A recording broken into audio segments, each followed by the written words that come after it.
You've probably read stories about how the first battles of the American Revolution began. It's likely that Paul Revere was the hero of those tales, galloping through the countryside on a midnight ride shouting, "The British are coming." But that beloved story has grown into a myth that needs a little smashing. For starters, even though Paul Revere gets all the credit, he was one of many riders who sounded the warning on the night of April 18th and 19th, 1775. British troops crossed Boston Harbor that night with two main orders. 1. Go to Lexington and capture rebel leaders John Hancock and Samuel Adams. 2. Destroy military supplies being stored in Concord.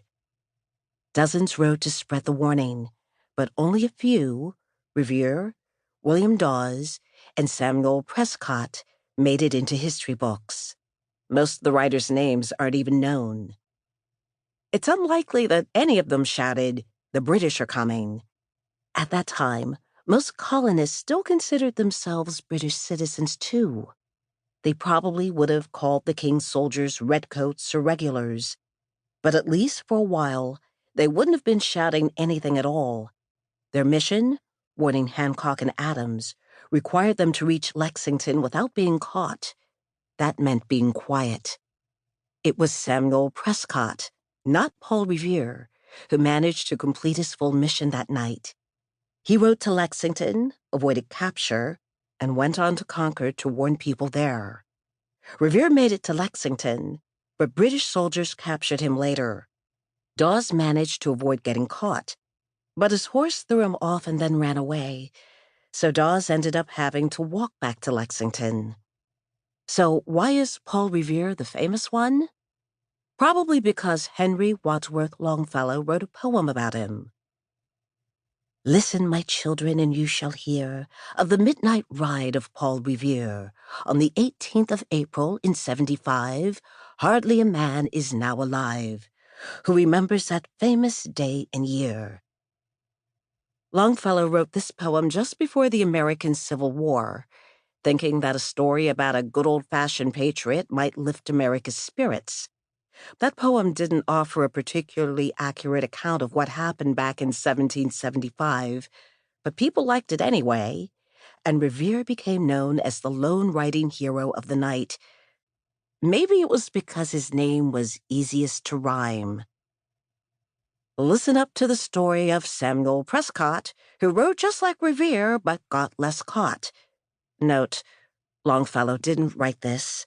As far as we know, he didn't even bother trying to rhyme something with Prescott. Once all of the famous and not-so-famous writers had done their job, British soldiers no longer had the element of surprise on their side. Hancock and Adams fled to safety, and when the Redcoats arrived at Lexington on the morning of April 19th, members of the militia were waiting for them. The Redcoats confronted the militia. Someone fired a gun. Who was it? Depends on who you ask. Most British accounts blame the colonists. The colonists said it was the Redcoats, and they worked hard to get that message out in the newspapers. Massachusetts Patriots knew they'd get more support from other colonies if people believed the British soldiers had fired first. Whoever fired it, that gunshot started the American Revolution. So that shot at Lexington was the shot heard round the world, right? Well, no. That famous phrase actually comes from the poem Concord Hymn, which was written by Ralph Waldo Emerson in the 1830s for the dedication of a monument at the North Bridge in Concord. Here once the embattled farmers stood and fired the shot heard round the world.